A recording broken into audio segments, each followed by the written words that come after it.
Hey, what is up, mortals? It is JSatwekar here, and before we get into today's video, there's something I'd like to say. I'd like to let you all know that we have a merch store. Some of the items in it are only available for a limited amount of time, so if you're interested, go into the description and check it out. Each purchase helps us make more content. Secondly, if this video hits 500 likes by the end of the week, we will continue this What If. Thirdly, if you didn't know, only 41.3% of you guys are subscribed to us. So please hit that subscribe button and click the bell icon. Now with that out of the way, let's get into the story. Everyone in the room turned toward Katsuki and stared. The boy with spiky blonde hair looked around the room, confused. The teacher simply watched the class with an unreadable gaze. The man seemed happy that his class wasn't going to let what happened to them destroy their futures. A green-haired boy was the first to recover from the shock of his friend complimenting him. Kachan, where did that come from? The emerald-eyed boy sputtered in shock. Are you feeling okay? I've never heard you compliment anyone before. You needed a new nickname. It didn't feel right calling you Deku. The atomic blonde growled. Deku just didn't represent the hard work you put in. As for the rest of you extras, quit staring. Before we continue, I have one announcement to make. Due to the recent directives that the Safety Commission issued, we have to get the hero training camp approved by them. The sleep-deprived teacher wearily said, Once we get approval, we will host the camp. After speaking with some parents, Nezu feels it's important that parents have some oversight over UA. For the next 6 weeks, he and a few other parents will select more members for the panel. The goal is to address safety concerns before they become an issue.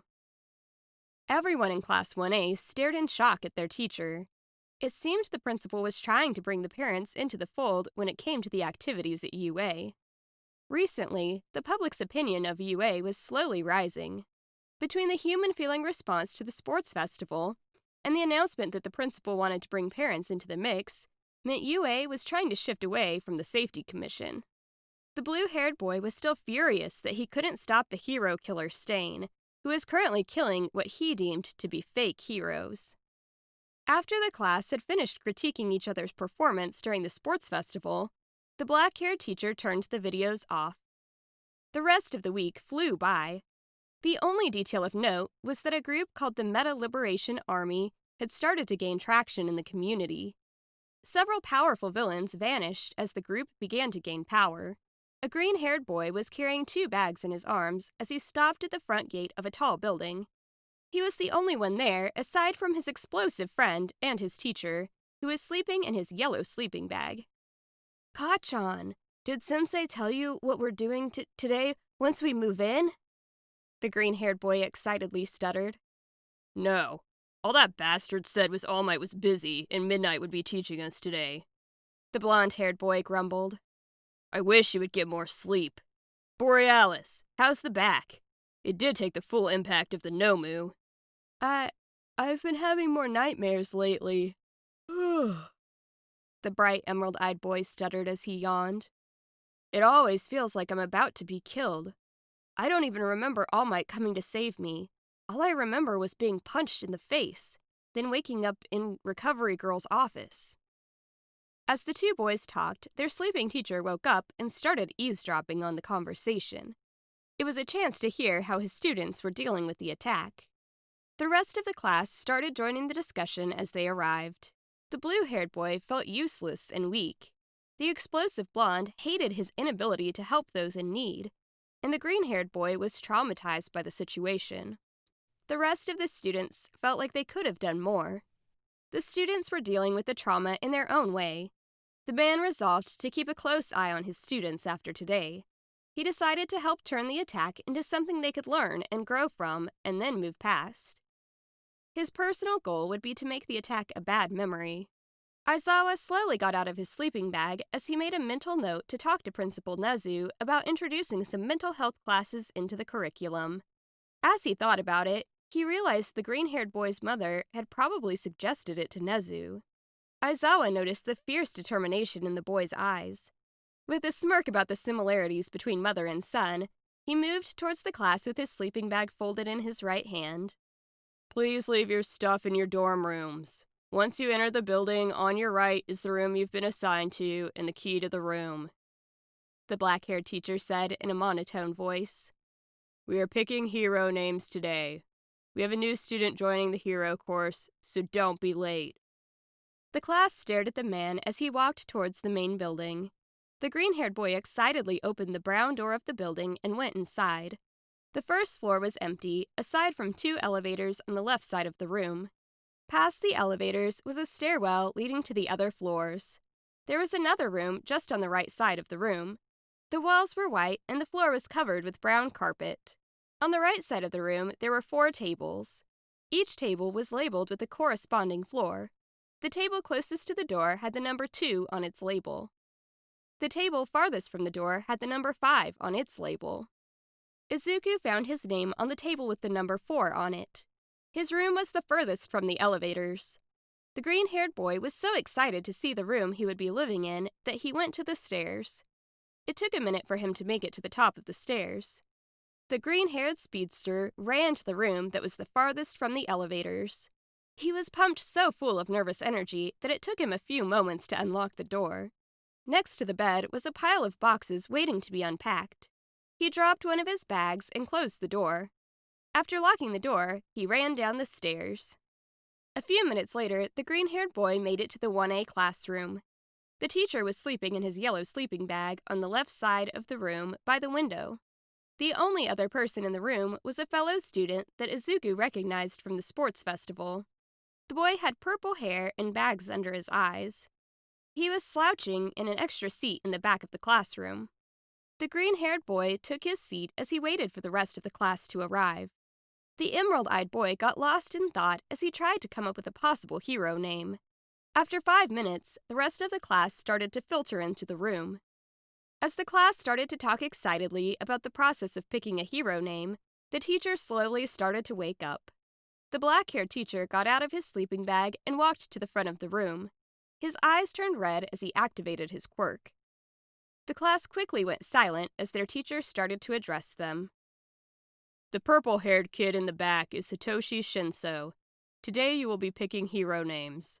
I suck at that, so Midnight will be taking over for today, the black-haired professor said in a monotone voice. You better take this seriously. Most likely, you will be stuck with these names for the rest of your lives. A woman in a white skin-tight costume entered the room. She had a black mask surrounding her blue eyes. She was wearing a pair of black boots. Over the skin-tight outfit, she wore a black leotard. She had a smile on her face as she stood at the front of the class. The name you choose now will most likely become your hero names, so choose wisely, the black-haired woman said in a serious tone. Your name has to pass muster, otherwise I will make you pick another name. The first 2 hero names were strange. A blonde-haired boy with blue eyes who wore a peculiar belt went with the hero name, I Can't Stop Twinkling. The pink-skinned girl with horns on her head chose the name Alien Queen. The next person up was the green-haired girl who chose the hero name Froppy. After Asui revealed her hero name, the rest of the names were a bit more normal sounding. After 30 minutes, the only students who hadn't gone up were Katsuki, Izuku, and Shinso. The atomic blonde was the first one to go up. I chose this name because I want people to know where I will be when a situation occurs, the blonde-haired boy calmly said. The name I chose to go with is Explosion Hero, Ground Zero. Shortly after that, Izuku went up nervously. It took him a few moments to regain his composure before he spoke. Ka-chan helped me select this name. I chose this name so that people would know there's always hope they can hold on to, Izuku muttered as everyone stared at him. I went with Ionizing Hero, Borealis. The last person to go up was the newest member of Class 1A. As he went up, he seemed a bit grumpy. Just like everyone else, he hated the position that he was forced into. I chose this name to show my disgust with the people who try to force their will on others, the sleep-deprived boy grumpily said. I went with controlling hero, Siren. Sirens used their voices to control people, so I want to use my voice quirk to prevent criminals from hurting people. Midnight then passed out a sheet of paper with the hero names each student chose. Once she passed the form out, she walked over to the other teacher and shook him awake. The sleep-deprived teacher got out of the sleeping bag as the other teacher left the room. After recent events, the support department thought it would be a good idea to have you write down any modification you want to make to your hero suits, the teacher tiredly said as he folded up his yellow sleeping bag. If you see anyone suspicious, please inform a teacher as soon as possible. The rest of the school day was pretty average. The only strange thing was that All Might canceled class. Class 1A was returning to their dorms when a man in a nice suit and vest approached them. It took a mere fraction of a second for the class to realize that it was the warping villain from USJ. The class froze for a fraction of a second, as they didn't expect to see him again. During the brief moment of confusion, the well-dressed villain activated his quirk. A portal appeared underneath the students' feet, and they fell in before they could activate their quirks. Before we get back into the story, I would like to say that we've got a second channel called Anime Deep Dive. Anime Deep Dive goes over the hard facts of the anime presented. Now, in case you guys didn't know, we have a third channel called We the Celestials Naruto What If. We the Celestials Naruto What If mainly focuses on our Naruto What If series. If you are interested in content like this, please go check the description below or click the eye icon in the top right corner. Now with that out of the way, let's get back into the story. In a different part of the city, a tall man with blonde hair was standing next to what used to be a factory to produce those Nomu. The heroes that had teamed up with the blonde hero were forced to retreat. The hero, Best Jeanist, had a large hole in him to the left of where his heart was. The other heroes grabbed him and retreated as a villain in a black suit appeared. The well-dressed man was wearing a black helmet over his face. "It's a pleasure to see you, All Might," the man said menacingly. "Did you think I wasn't informed about the raid on my hideouts? I see you still haven't chosen a successor. Are you sure you want to fight me?" At that moment, 21 portals opened up around the area. The symbol of peace leapt into action. He rushed to save the students who were the furthest away from the fight. Once they were safely on the ground, the hero ordered the students to start leading the people out of the area. The seconds ticked by as he rushed to save each student. His right leg locked up as he saved a blue-haired boy with glasses. "Young Ida, I need your help with something," the symbol of peace said sadly. "This isn't something I'm asking lightly. I need to know if you are up for the task." "Sir, what can I do to help? I mean, I'm the person who couldn't even protect his classmates for the third time," the boy with glasses said with sorrow in his eyes. "I will do what I can, sir. My time is running out. I took some serious damage during the sports festival. I need you to promise me that you will intern with my friend Sir Night-Eye," the man said as he tried to move his right arm to comfort the boy. "I will. But why is that so important?" Ida asked in shock as he realized the symbol of peace was unable to move his right arm. "He will explain it to you in time," All Might said with sorrow in his voice as he pulled out a strand of hair. "Eat this and make sure you intern with Night-Eye." "I promise, sir. You better make it back to us in one piece," Ida said as tears started to form in his eyes. He ate the hair and then said, "We need you to continue teaching us how to be true heroes, sir." "You have my word. I will come back to UA in one piece," the symbol of peace said through gritted teeth. "Now, go help the rest of your class save lives." "Yes, sir. And remember, everyone is counting on you, sir," the boy with blue hair said as he tried to smile. As the boy sped off, the fire coming out of the exhaust pipes on his legs turned white. The boy started racing towards the nearest person in need of assistance. The symbol of peace watched with a sorrowful smile on his face. "Young Ida, in time I hope you will understand why I lied today," the #1 hero in the world muttered to himself. "Recovery Girl was right. I most likely won't survive this fight in one piece. I hope you forgive me for deceiving you. Today is the last time I will be able to teach you guys how to be heroes." With that, the man sighed as the weight of the world came crashing down on his shoulders. The symbol of peace was determined to make sure that he brought down the villain before him. He needed to make sure that he left the world safer for his students. The hero leapt back towards the villain, who seemed to be waiting there patiently for his return. The well-dressed man let out a laugh as his arms started to swell. "Did you have enough time to say goodbye to your students, All Might?" All for One said in a mocking tone of voice. "There are no goodbyes for heroes," All Might said as he scowled at the villain. "I will bring you down. Your reign over the underworld ends today." "You can't defeat me this time, All Might. Your luck has run out," the ruler of the underworld said as he unleashed his attack. The two symbols stared at each other as All Might used his left hand to block the incoming attack. Blood with a silver tint to it started to cover the symbol of peace's left hand. The hero then rushed the masked figure before the man could attack again. The blonde hero's left hand spasmed for a moment. At that moment, his left hand opened up. All Might managed to hold his fingers firmly together. However, his fingers were no longer pressed against the palm of his hand. Now they were outstretched, with the thumb still pressed against his palm. The symbol of peace tried in vain to form a fist once again. As the symbol of peace drew closer to the symbol of fear, the hero grabbed the villain's outstretched arm with his right hand and pulled the villain towards him. All Might tried one last time to hold his fist as he attacked with his left hand. His outstretched fingers refused to budge.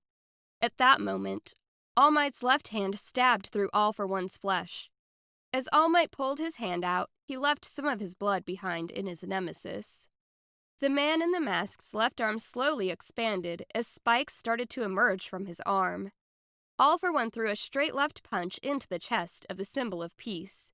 As the villain punched, he rotated 180 degrees so that his thumb was pointing towards the ground. As the punch hit All Might, several small spikes emerged between the knuckles of the well-dressed man.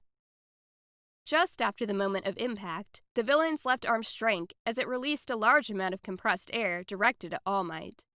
With several small stab wounds, the blonde hero saw a massive trail of destruction on either side of him. The symbol of peace finally regained control over his motor functions and rushed towards his opponent. The villain raised his left arm to release a shockwave to protect himself from the force of the attack. However, All for One was a moment too slow as the hero simply grabbed the villain's arm with his left hand and sent a straight right punch into the villain's mask.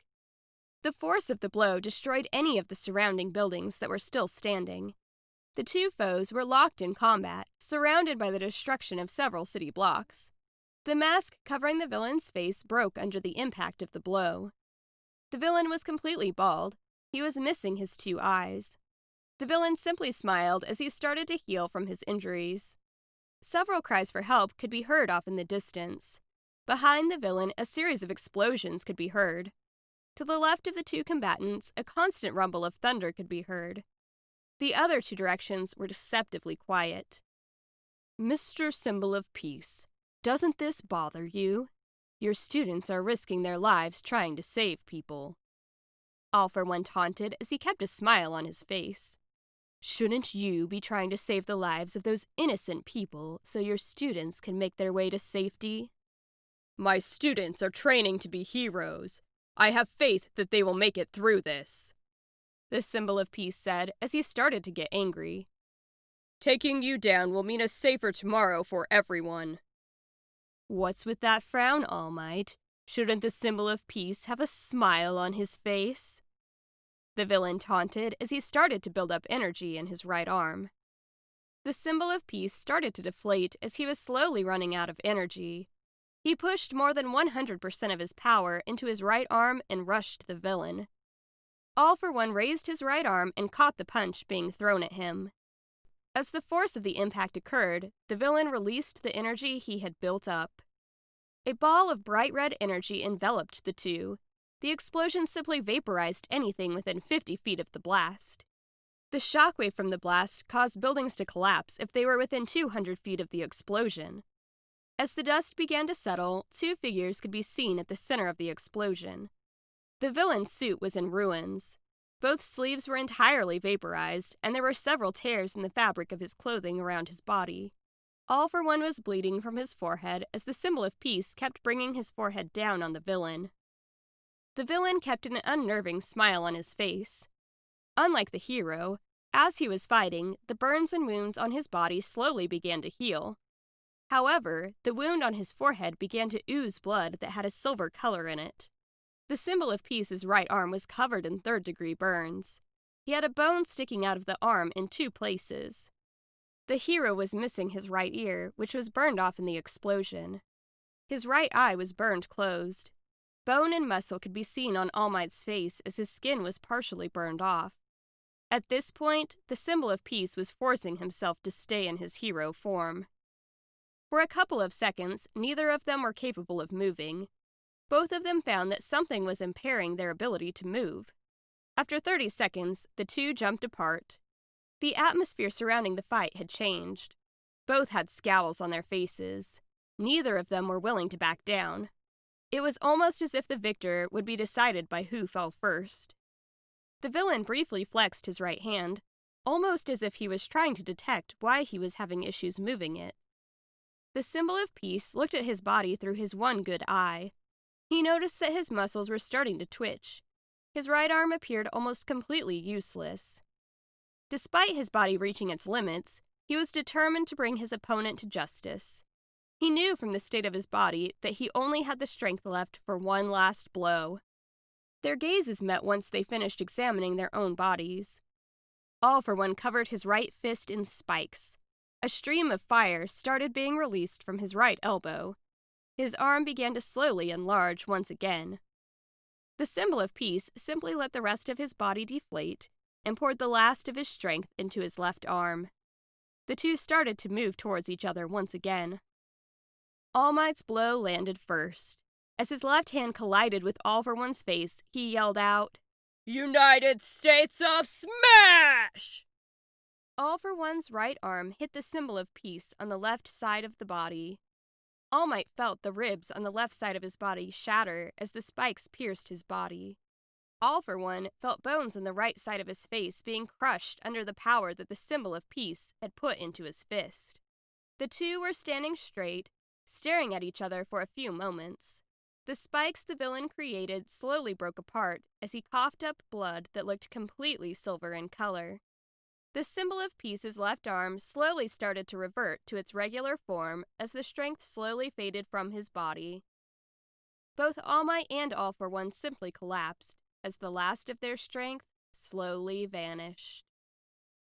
Thank you all for watching this video to the end. Now, there are a few more things that I'd like to go over before the video ends. On behalf of We the Celestials, I'd like to thank the writer of this video and editors for this video. Their details will be in the description. If you're a voice actor, editor, or writer, or you're interested in becoming one of those, go to the Discord that is in the description of this video and hit up the head of one of those areas. We're always looking for members to join us. That's it from us for today's video. So thank you all for watching, and don't forget to hit that subscribe button if you're interested, and hit that like button if you liked the video. Until next time, peace out, mortals. Have a fantastic day.